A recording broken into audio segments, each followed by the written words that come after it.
Thank you very much. Kindly be seated. Thank you, Honorable Minister for Education, Haruna Idrisu, for those kind words. Let me begin by acknowledging and thanking Dasibre Kwekubuating, the third, the Omanhene of New Drabin Traditional Area, Nana Drabin Sewa, the third, the Omanhema of New Drabin Traditional Area, and your traditional chiefs who have accompanied you here. We thank you for lending your royal presence to this occasion. Thank you very much. God bless you. Members of the Council of State, Chief of Staff, Ministers of State and senior government officials, Members of Parliament, Metropolitan, Municipal and District Chief Executives, the CEO of the Student Loan Trust and your team, regional chairmen and functionaries of the NDC, principals of colleges of education and stakeholders in our education sector, the clergy, my cherished students, because of whom we are gathered here today, our friends from the media, the good people of Ghana. I want to make a few comments before I go into my speech. When your college was chosen as the venue for the no-fee stress policy launch, I asked what one of the pressing needs in the college was so that we could reward you for hosting the initiative. And wait, it's coming.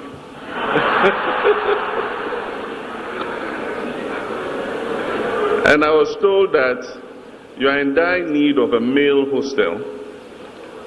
And so I came, I consulted the Get Fund and everybody with the intention of pledging a male hostel. When your principal spoke, he said the priority need is a multipurpose lecture hall and auditorium. And so I consulted the Minister of Education and I said, shall we withdraw the male hostel and replace it with a multipurpose lecture hall? And the Minister of Education said, no, add the multipurpose lecture hall.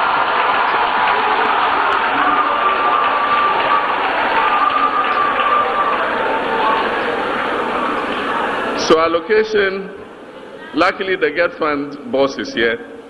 So allocation is going to be made in their next budget for a male hostel and a multipurpose lecture hall complex and auditorium.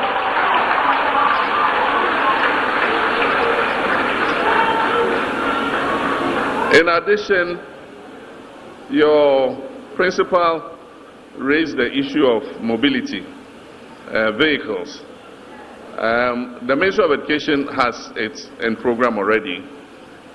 This year they are ordering 66-seater buses for tertiary education institutions, and your college will benefit from one of them. And they are also ordering 50 vehicles for principals of colleges of education. So your principal will also benefit from one vehicle. So principal, we don't need to leave any of the vehicles we brought behind. Yours is coming. Manage with the 18-year-old for the meantime. No, but thank you very much, all of you. I think today is a very pleasant day to celebrate. And I must tell you that this initiative was born out of the real lives of some people that we had seen. There is a girl who received admission to the University of Development Studies. and her story was carried by the social media. I'm sure several of you would have seen it. She was sitting by her mother and they were roasting plantain. And apparently this girl had qualified for medicine in the University of Development Studies. But her mother didn't have the money to pay the academic fees for her to register. And so she had to sit by her mother to roast the plantain, hoping that they'll be able to raise enough money. We looked out for her, we found her and found her mother. And so we took her to the university. We paid the academic fees for her. And we not only paid the academic fees for her, we asked UDS to give us her fees for the whole course. And they gave it to us. And we paid her fees until she finishes university. So that was one of the stories that moved us to put into the manifesto the no fee stress policy. The second was a brilliant young man who had qualified to do engineering in the Kwame Nkrumah University of Science and Tech. And again, there was a story in the social media of him going to the farm. School had opened, he had not gone to register because his family had not yet harvested their crops to sell and be able to raise the money for him to go. So again, we had to intervene and sort out the academic fees for the young man to go to school. So we realized that these are not isolated stories. These are real stories of people. We have free compulsory universal basic education in Ghana. And then we have introduced the free SHS program. So most parents do not pay anything for the education of their children until they finish senior high school. Then suddenly they are hit with the shock of having to cough up significant amounts of money to be able to put their children through tertiary education. And so we said, at least for the first year, give the child the opportunity to enter the institution without stress and get the opportunity to register onto the student loan trust and apply for support to pay subsequent fees. So that was the thinking that went into the no fees stress policy. And I'm very happy that we are here today to launch it. I was watching on the social media and I saw students dancing and jumping. Some wanted to jump from upstairs. And the person who sent me the video, I said, why, what's wrong with these students? And he said, so they just got alerts for their no fee stress money. And so all of you who haven't applied, especially in the colleges of education, some people in colleges of education think that they are not part of it. All of you in the colleges of education, in nursing training colleges, in the public, all the other public tertiary institutions, you qualify for the no fee stress policy. And so now it gives me immense joy to join you here today in Koforidua, a city steeped in learning and leadership, to launch an initiative that speaks directly to the heart of our national aspirations. The right of every Ghanaian child to access tertiary education, regardless of family income, social background, or place of birth. Today we launched the no fee stress policy, a bold, equity-driven intervention designed to remove financial barriers to entry into public tertiary institutions. Beginning this academic year, the state will cover the academic-related fees of all first-year students admitted in our public universities, colleges of education, technical universities, and nursing training institutions, who in many cases would otherwise have had to forego their dreams for lack of funds. This policy is more than a budgetary item. It is a moral, constitutional, and developmental initiative. Far too many of our young people have worked hard to pass their exams and earn a place in our tertiary institutions, only to be turned away because their families cannot afford the upfront academic fees that have to be paid. Let the numbers speak for themselves. In 2022-2023 academic year, over 150,000 students were admitted to public tertiary institutions. Yet a significant number of thousands could not take up these admissions due to the inability to pay the academic-related fees. Data from the Ghana Tertiary Education Commission reveals that many more have had to defer or drop out of their programs each year for this very reason. A student in a college of education, for instance, receives a monthly allowance of 200 cedis in the 2024-25 academic year, but was expected to pay 1,362 Ghana cedis as admission fees. In nursing colleges, the fees were even higher.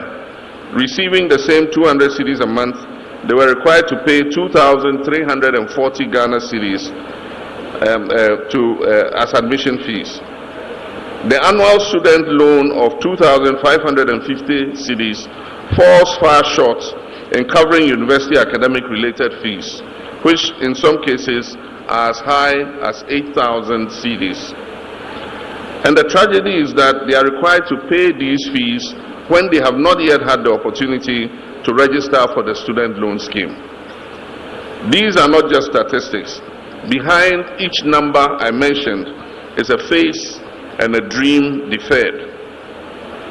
Tertiary education is not just about a certificate. It is the engine that powers a modern society. It is the engine that creates teachers, doctors, engineers, scientists, entrepreneurs, and public servants. It spurs innovation, it deepens civic responsibility, and fosters national identity. According to the World Bank, every additional year of tertiary education increases an individual's earning by up to 17% in developing countries.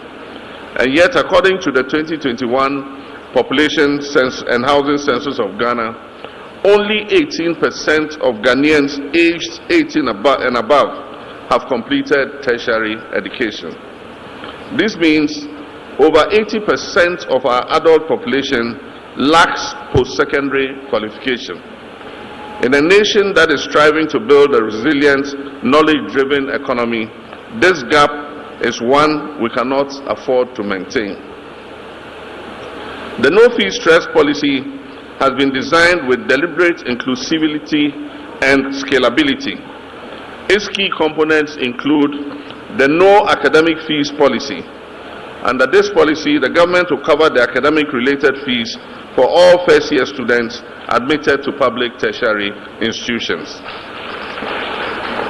Then the second of the no-fee stress policy is the Student Loan Plus initiative. This is a restructured financing model that provides enhanced support for continuing students with expanded eligibility and simplified access.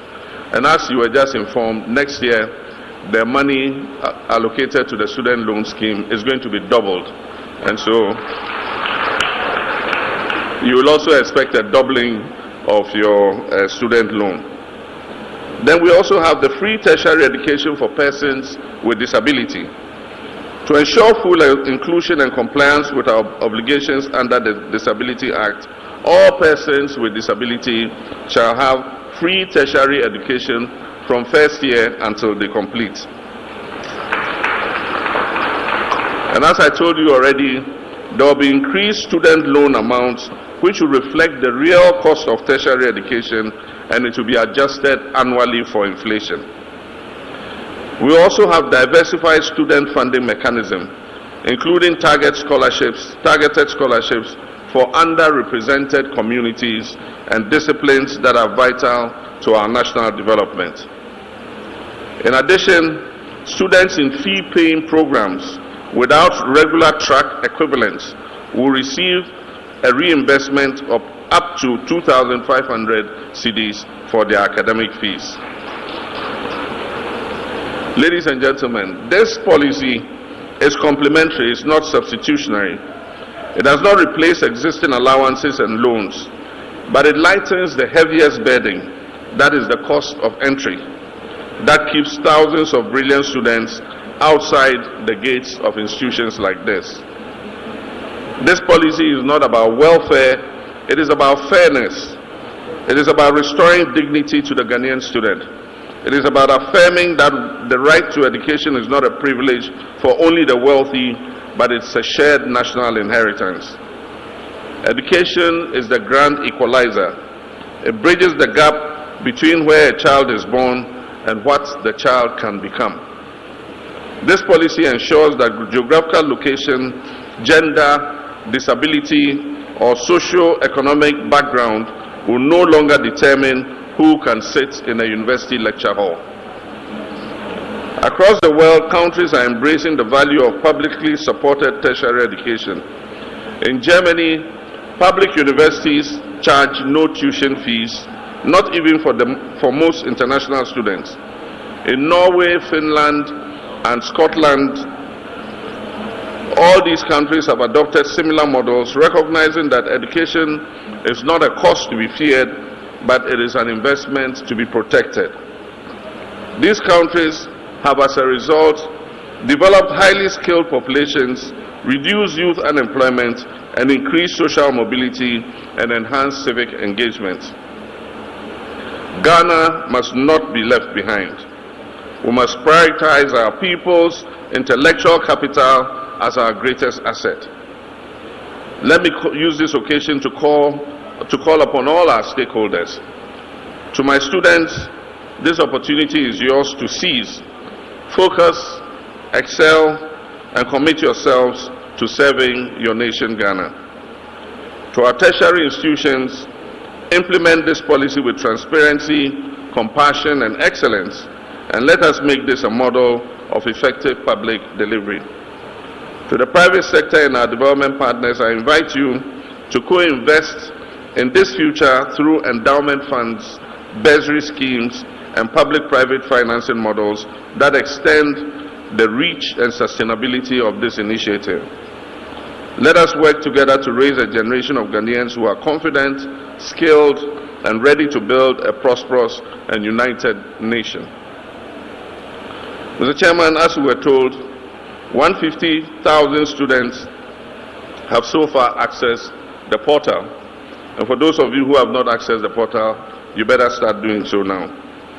Out of this, 34,500 have been validated and are awaiting payment. And out of that number, as at yesterday, 15,000 students had received their alerts for payment.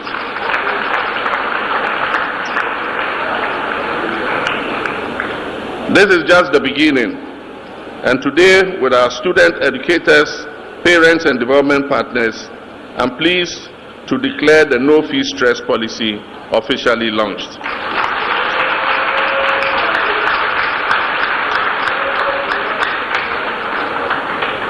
Let it be known across this land that from today no Ghanaian child will be denied entry into tertiary education simply because they cannot afford the academic fees.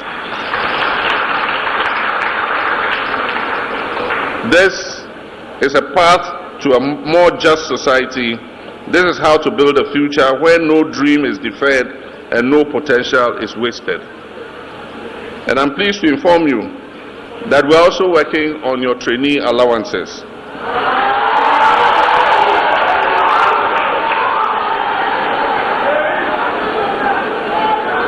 And soon you will start receiving alerts for your trainee allowances too.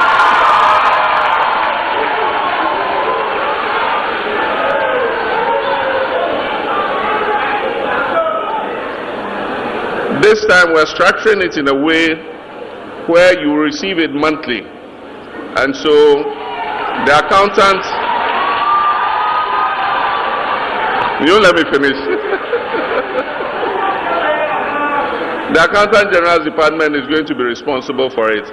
So anytime they load salaries for your fathers, your parents who are working, they will load your trainee allowances too onto your phones.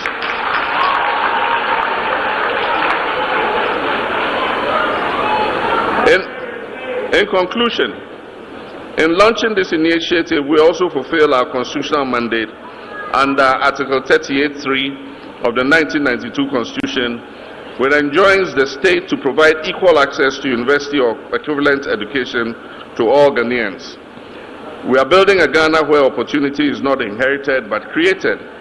A Ghana where education is not rationed by class or by cash, but granted by merit and upheld by the collective will of our people. And so I pray that God bless the youth of Ghana, may God bless our institutions, and may God bless our homeland Ghana and make our nation great and strong. I thank you.